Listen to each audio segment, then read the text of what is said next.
This is the Champaign-Urbana Mass Transit District Board meeting. It is Wednesday, April 30th, 2025 at 3 p.m. Will the clerk please call the roll? DeBevick. Here. Delgado. Fasella. Present. Friedman. Here. Nudo. Ula. Here. Barnes. Here. Quorum present. Thank you. Is there a motion to approve the agenda as distributed? So moved. Second. Been moved and seconded. All in favor? Aye. Any opposed? Motion carries. Next on the agenda is audience participation. Is there anyone in the audience that would like to address the board on any other topic? Dick, there's two more meeting minutes. Oh, Pardon sorry. me? You're getting there. Hearing none, we'll move on to the next agenda item. Is there a motion to approve the Champaign-Urbana Mass Transit District Board meeting minutes from March 26, 2025, open session? So moved. Is there a second? Seconded. It's been moved and seconded. All in favor? All opposed? Motion carries. Also, is there a motion to approve the Champaign-Urbana Mass Transit District annexation public hearing meeting minutes from April 10th, 2025? Move to approve both the April 10th and April 16th minutes. I would second both of those. Well, we'll vote on these separately. First of all, for April 10th, it's been moved and seconded. All in favor? Aye. Opposed? Motion carries. Now, is there a motion to approve the Champaign-Urbana Mass Transit District annexation public hearing meeting minutes from April 6th, So moved. 16th, 2025? So moved. Seconded. It's been moved and seconded. All in favor? Aye. Opposed? Motion carries. Next, we'll move to communications. Are there any communications from the board? Hearing none. Next is the managing director's report. Carl? Thank you and good afternoon. I'll start off with the statistics from March of 2025. And the March ridership was 1,083,089, which is 19.4% above March of last year. And our year-to-date ridership was 8.9 million, which coincidentally also is 19.4% above the year-to-date point of March 2024. So, you know, that is, I think we have established that we've got a healthy recovery up until this point, and we're doing well. I don't think we'll hit our 2019 level by the end of the fiscal year, but I think we'll be very close, certainly within 1 million of 2019, maybe even within 500,000 or so. So. It's just a guess, but I think it's going well, and I think everybody has been pleased with it. The next slide is March ridership by year, and so you can see that growth, and we're just down a hair of 4% from 2019 for the month of March. So moving on to operating revenue, the operating revenue was 1.6% below March of 2024, and that is predominantly due to less investment income due to lower interest rates. And the year-to-date operating revenue was 0.2% above this point last year. The March 2025 operating expenses were 11.5% above March of 2024, and of course we're comparing it to a year when we were at an 80% service level, and we're now at 100% service level. The year-to-date operating expenses were 6.5% above FY 2024. And then moving on to the year-to-date revenue and expenses, the year-to-date operating revenues are $1.9 million above budget, and operating expenses are $2.9 million below budget. And then next, I just want to point out, I think most of you are aware that I'm on the High-Speed Rail Commission, the state Illinois High-Speed Rail Commission, and we are conducting the feasibility study for high-speed rail in Illinois, and we have a public comment period open. And so I encourage all of you and the public to go to www.ilhighspeedrail.org and do that between April 28th, which was 2 days ago, so sometime between today and May 11th, and fill out the survey. It's not a particularly lengthy survey, so it's not too painful, but I think it's important for Champaign and Urbana residents to weigh in on high-speed rail options and initiative. I think that it's less and less likely that Champaign will be a main stop on the high-speed rail line, but we still can be involved with the overall system of high-speed rail. And so I just would ask everybody to fill out that survey and get Champaign-Urbana represented with the feasibility study. And with that, I will answer any questions you may have through page 39 of the board packet. Any questions for Carl? Okay, seeing none, we'll move now on to action items. We'll be discussing ordinance number 2025-2, annexing certain territory, Boulder Ridge subdivision, Champaign.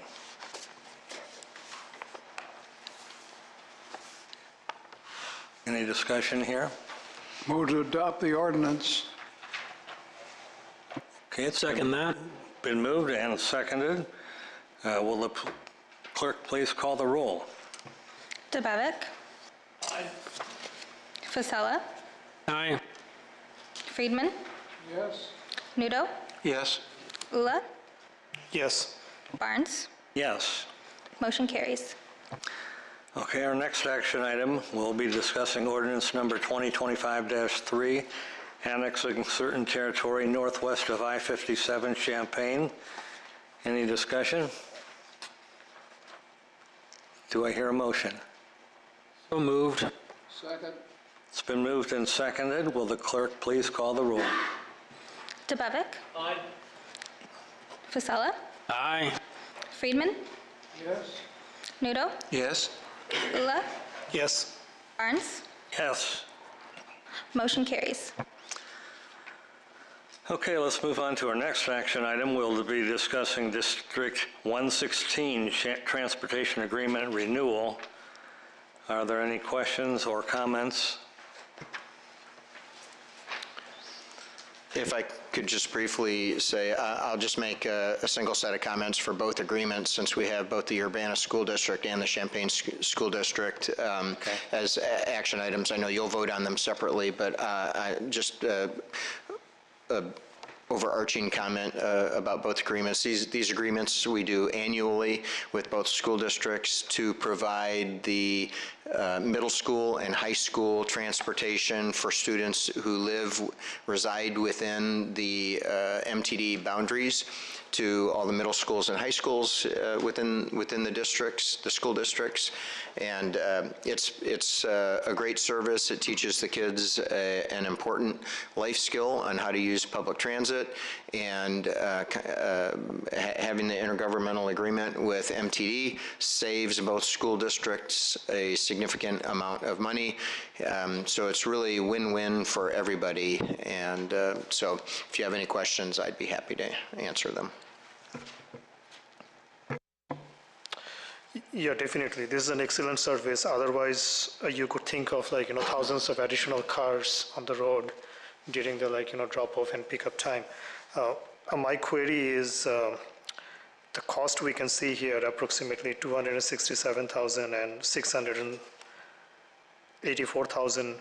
Is it kind of flat over the years, or there is like a slight increase for inflation or something? It does increase slightly from year to year because we calculate on an annual basis what our fully allocated hourly cost is. And so that number is based on the previous year's completed audit.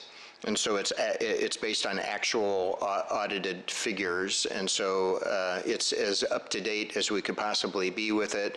And then we calculate the number of hours each school district has, and that's why the two agreements are fairly different in terms of the dollar amount, because they have different service hours, and then it's just a calculation at that point of the cost. And as a reminder, we give them a 65% discount because of the state operating assistance agreement that we have, which is how and why we save the school district such a significant amount of money. Definitely, they're saving like a bunch of money, I can see. So yeah, it's an excellent service for the community. Thank you. Any other comments or questions? Okay, is there a motion to approve the Urbana District 116 Transportation Agreement renewal? So moved. Second? It's been moved and seconded. Will the clerk please call the roll? DeBevick. Aye. Vasella. Aye. Friedman. Nudo. Yes. Ula. Yes. Barnes. Yes? Motion carries. Okay, let's move on to our next action item. We'll be discussing the Unit 4 Transportation Agreement renewal. Any questions or comments in this area? Is there a motion to approve the Champaign Unit 4 Transportation Agreement renewal? So moved. Second. It's been moved and seconded. Will the clerk please call the roll? DeBevick. Aye. Vasella. Aye. Friedman. Aye. Nudo. Yes. Ula. Yes. Barnes. Yes. Motion carries. Let's move on to our next action item. We'll be discussing Resolution 2025-4, the Downstate Operating Assistance Program, DOAP Grant Agreement. Are there any questions or comments? Just a quick note that this is the annual resolution that we are required to include with our state grant application, which we do annually. So this is kind of a boilerplate. It's the language that the state gives us that we're required to submit, and so it's pretty straightforward, and we do it on an annual basis. I do have a, not that I want to take a lot of your time, and I noticed it is exactly the same thing except for the date that was passed a year ago and 2 years ago, so it is boilerplate. But thinking about where our governments are in funding, and I tried to find this out myself, but I never got satisfied with what I was able to read. Where does the state get this money? And, you know, I can think of two ways the state gets this money. I know they get some from the motor fuel tax. So I'm wrong there. If you don't mind, I can No, just no, answer please. your question. So that's the question. Where does the state get the money? Yeah, so the Downstate Operating Assistance Program, which we affectionately refer to as DOAP, D-O-A-P, that fund, the revenue that goes into that fund is derived from a formula applied to state sales tax that is applied in regions that have transit systems in downstate Illinois. So when I say downstate, it's everything but Cook County and the collar counties. So it could be north of Chicago, but that's still downstate. And so that's all of the downstate counties except for one have some collection of the state sales tax. And the formula currently is 80% of 3/32 of the state sales tax collected in the area that has transit service statewide. And so that goes into the fund right off the top. As the Revenue Department collects the sales tax, that formula is applied to that money, and it immediately goes into the Downstate Operating Assistance Fund before the rest of it goes into the General Revenue Fund. So that's the account that pays for the transit services in downstate Illinois. So as long as people can keep on spending money in the stores, we've got these funds secure. Well, yes. I mean, never say never.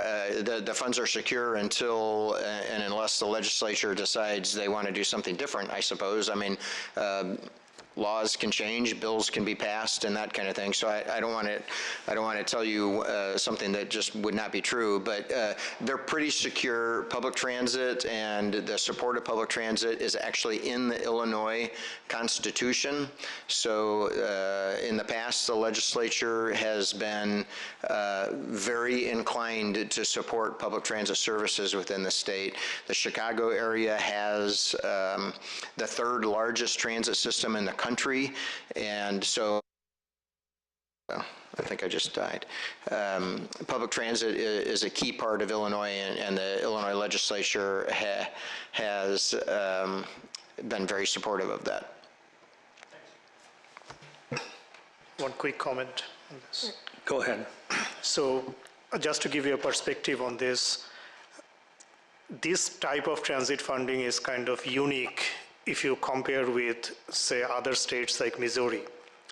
They don't have such type of funding. So the amount of money Illinois spent in East St. Louis area for transit is bigger than the amount of money Missouri spent in the whole state of Missouri. So just for a comparison, Any other comments? Okay, is there a motion to approve Resolution 2025-4? So moved. Second. It's been moved and seconded. Will the clerk please call the roll? DeBevick. Aye. Fasella. Aye. Friedman. Yes. Nudo. Yes? Ula. Yes. Barnes. Yes. Motion carries. Let's move on to our next action item. We will consider the approval of the shop gate replacement contract, Phase 1. Carl? Yeah, real quickly, as Josh is making his way up here, this is a project we've actually had budgeted for a couple of years. We've had a little bit of a difficult time getting around to it because we've had so many other projects going on around the garage and shop area. And this area in particular, as Josh will point out in the diagram that's on the screen, it's going to affect the storage area pretty dramatically, which impacts Josh's team's ability to store vehicles and move vehicles around. And so while we had another project going on, doubling up and having this project going on, we just haven't been able to do it all at the same time. And so we finally got the new doors installed and some other concrete outside patched and the things that were kind of getting in our way. And so we're now finally able to get into Phase 1 of this project. And with that preamble, I'll throw it over to Josh. Okay, thanks, Carl. And so as Carl said, yes, the district has been in need of these new shop grate drains for several years now. And this is at the 803 facility. So these grates are throughout the entire storage area, all the way from beginning to end. The area that we're actually talking about, though, is just part of the old storage, so not the expansion that was done in 2017. Those are still in excellent shape. This is just the older part of storage, which would be like the eastern half. And so these drains run throughout the middle of storage, and so any water that drip dries from the buses from rain, snow, the buses being washed nightly, that sort of thing, the water all funnels into these grates, goes down the drains, there's some catch basins, and then it goes through a triple trap on the south side of the building. So it's basically just keeping us a clean, safe workspace to work in. And what's beginning, or what has been happening throughout the last few years is the concrete and those drains, were starting to crumble, and so they've become unsafe. And so we've made a few repairs to get us by until we could get this contract executed. And so one thing I do want to point out, though, is in the image that you have in your board packet, the image does show where those grates run, so they do run through the center of storage. There's one for each door. The only error on here, though, and I apologize, is that the numbering is actually backwards. So the yellow rectangular portion that they have highlighted there, that's actually door 4. So that would be the southernmost portion of the building. That receives the most traffic, and so that's the area that we're going to replace first, and that's the phase 1 that Carl had mentioned. And phase 2 will be later on. That will actually be the northernmost portion, which is actually considered door 1. So just to kind of clarify and clear that up. But we are seeking authorization to execute a contract with Stark Excavating in the amount of $176,000, $480.91 for installation of these shop trench drains. And we've also engaged Burns Clancy and Associates. They've done all the engineering and prep work for this, and they will also act as the resident inspector throughout the entire process. And I think with that, I'll take any questions that you may have. Any questions? I'm just trying to understand this map. You didn't mark which way north is, but I gather that street is University Avenue? That is correct, yes. The north is to the left. So when you're looking at it, what actually on the image here, which says number 4, it's actually number 1, that's the northernmost portion of the building. Yeah, okay. So what we're working on is the southernmost portion, which is labeled on here as number 1, but it's actually number 4. Wait a minute. How's that? So are you looking at the image from the packet? Yes. Okay, so where it actually says number 1, that it's yellow, there's a rectangle around that portion there, that's the portion that we're replacing. That's phase 1 of this project. Okay, I thought you just said we were going to do number 4 first. Right, so the image on here, what is highlighted on here in yellow right now, that's the area we're doing. The numbering on this image is incorrect. Oh, the numbering is right. Yeah, I apologize. That, where it says number 1, that's actually number 4. And that's what we're replacing, so sorry for the confusion. Instead of 4, 3, 2, 1, it should say 1, 2, 3, 4. Say that again, I'm sorry. Instead of 4, 3, 2, 1, it should stay 1, 2, 3, 4. Yeah. Okay. Anything else? Okay, is there a motion to approve the shop grate replacement contract phase 1? So moved. Second. It's been moved and seconded. Will the clerk please call the roll? Tebevic. Aye. Vasella. Aye. Friedman. Yes. Nudo. Yes? Ula. Yes. Barnes. Yes. Motion carries. Thank you. Our final action item is to consider the approval of the CBRE contract. Yes, several months ago, we went out to bid for real estate consulting services to help us with a variety of projects, but one of the most important, prominent projects is the Illinois Terminal Expansion Project.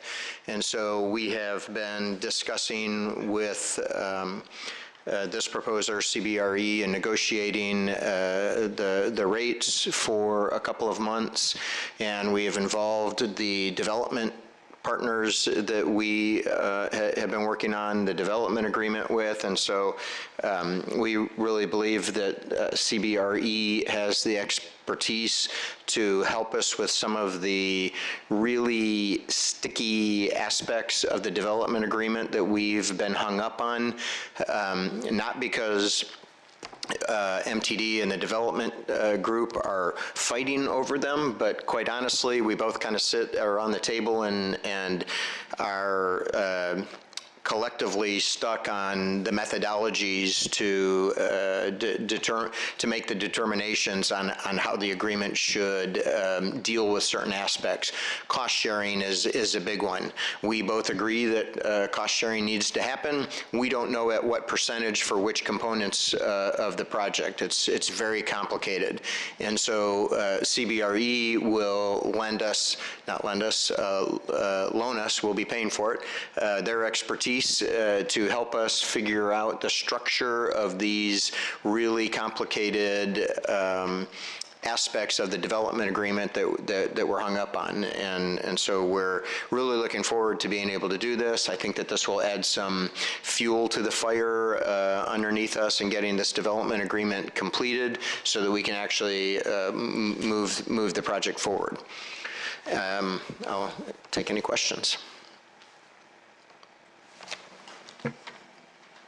Could you elaborate the scope of CBRE a little bit? Like, what exactly they are going to do? Yes, and I should apologize that we don't have the contract included in the packet. We actually don't have a finished contract yet. We're still working on that with CBRE. We've agreed to the terms, but we haven't completed the actual document to show you, but we didn't want to wait until next month to get approval because we want to get moving on this.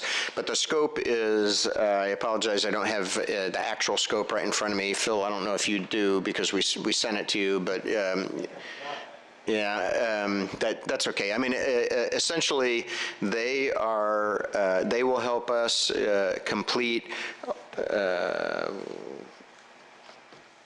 Well, if you want to give me a second, Amy handed me her laptop, and it's so small I cannot see that. I can do a dramatic reading. You want to do a dramatic reading? What I've got is,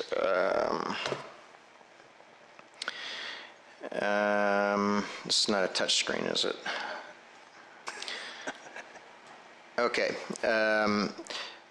The agreements that they will help us negotiate, the term sheet and letter of intent for the TIFIA funding, the ground lease and or air rights lease, fee simple purchase and sale agreements, the development agreements specifying the terms and conditions by which the selected third-party developer will be engaged and perform all development activities, intergovernmental agreement between MTD and the City of Champaign, operating and maintenance agreements, access agreements, easements, loan documents for the aforementioned TIFIA loan, which is the federal loan program. And then there are some supporting activities are financial modeling, market assessment, and construction cost review. So that is a kind of a down and dirty rundown of what the scope is. Anything else? Go ahead. Yeah, I just want to congratulate this board for putting this forward in terms of having somebody look over our shoulders on real estate opportunities, and congratulate Carl and Amy, and I'm assuming Alex, on getting it over the goal line in terms of with all parties agreeing to the costs that are involved with this. So I think this is going to be a very good thing to get us, as Carl said, over the goal line and get it moving with expertise that they've had in past transactions. I think San Diego is one area that recommended CBRE, and Carl and Amy followed up with that and found out what they could do and got this done. So to me, it's a yes. Thank you. If you don't mind, just a quick follow-up comment. Yes, it's technically not San Diego. It's the North County Transit District, but it's in San Diego County, and it's a rather large transit system. They actually have 10 TOD projects that they're working on. Maybe it's 9 or 10 TOD projects, transit-oriented development, and CBRE is working with them on all of them. And we did talk to NCTD about it, and got a very positive reference and review from them. And then just a quick correction, Ellen. Amy is involved with the project, but Ashley is kind of the point person on working on the agreements and the bidding process. So she's not able to be here today, but I don't want to leave her out. And then I do want to leave Alex out because Alex is not our corporate counsel relative to this project. That's Guy Hall that we use for this project. So no billable hours on that, Alex. That's right. That's right. We're good then. Sorry about Ashley. I'm sure she did a good job too. Thank you. Anything further? It's maybe a little tangential, but, you know, I think it was in fiscal year 2019, we had this FTE grant of some $17 million. And where's that money? What will be done with it? Yeah, it's FTA, it's Federal Transit Administration. That grant award is through a program called Bus and Bus Facilities, and we were awarded that money and we executed it into a grant. So we have a contract with the federal government. That money is, it's not technically in our possession, it's not in our account, but it's in the grant system that we use with FTA, and it is secure in this project. And so the TIFIA loan that we're talking about, this was a grant that you mentioned, but the loan has to be paid back. It's not a grant, but that also is supported with federal funds, and so it's a revolving loan account that the federal government uses for these loans. But the grant is secure, and we have an executed agreement for it. Okay, is there a motion to approve the CBRE contract? So moved. Second. It's been moved and seconded. Will the clerk please call the roll? DeBevick. Aye. Fasella. Aye. Friedman. Yes. Nudo. Yes. Bula. Yes. Barnes. Yes. Motion carries. Okay, thank you. This is not on the agenda, but it's just a point of information that I believe is interesting, and Carl may have just a moment to give the board a little information about the fare boxes. I thought that was kind of interesting. If you don't mind just quickly going over that. Yeah. Sorry to get you by surprise. No, that's okay. I'm just, I'm stammering because I want to be careful about things not on the agenda, but I think that you could have asked this question. You asked me in a meeting yesterday about something that was in the board packet, and it was this item. And so when I gave the presentation about my report earlier, this question is appropriate to that report. So I just want to clarify to the attorney in the room that I think we're fine in terms of the agenda and the Open Meetings Act. Yeah, I meant to bring it up earlier. Sorry about that. No, that's fine. That's fine. Yeah, your question was that I'm not at that page, so I don't know exactly what the figure was, but there was a somewhat of a large payment for under the fare box line item in the expenses, and so Dick noticed that was unusually large relative to what we normally spend out of that line item. And so the explanation for that is, first of all, yes, good catch, it is quite a bit larger than what we normally spend. The reason is that we bought Josh, was it 10 or 15? 15. We bought 15 new fare boxes to install in 15 buses, because the fare box system that we currently have installed is a 25-ish or so year-old system of fare boxes, and the manufacturer has stopped supporting them. They don't make parts for them anymore, and not surprising, they're 25 years old, they break down, and we need parts to fix them, and we can't get parts any longer for them. So we bought these 15 new fare boxes to install, and then we take those 15 out of service, and they go on the shelf basically, and then we can steal parts from them as we have part failures amongst the rest of the fleet. And so that's why that large purchase was there. And full disclosure, at the next board meeting in May, we'll do the budget rundown, and we have in the budget funds to do that again, to start over the next several years, start just replacing those older fare boxes to get everything on the new system, because they're supported, they're under warranty, they make the parts for them, and they work. So you'll see that in the budget. We'll probably spread that out over the next 2 or 3, 4-ish years to complete all 118 buses. But right now, what you saw was just that first 15 fare box order. Thank you, Carl. Question? Just out of morbid curiosity, are we putting a new fare box on every new bus we purchase, or are we at times removing older fare boxes and putting them on new buses? Well, what we have been doing is the buses would arrive without a fare box, and we'd take an old one off the bus that they were replacing and switch it out. But now that we're in this process, the new buses will come with a new fare box. And for instance, the last order of buses that you as a body approved was for 8 expansion vehicles.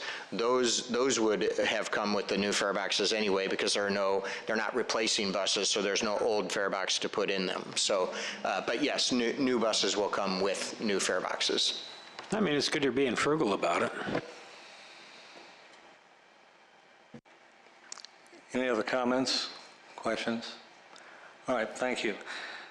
The next regular Board of Trustees meeting will be on Wednesday, May 28th, 2025 at 3 p.m. here at the Illinois Terminal, 45 East University in Champaign. Do I hear a motion to adjourn today's meeting? So moved. Those in favor? Aye. Those opposed? Motion carries. This meeting's adjourned. Thank you, everyone.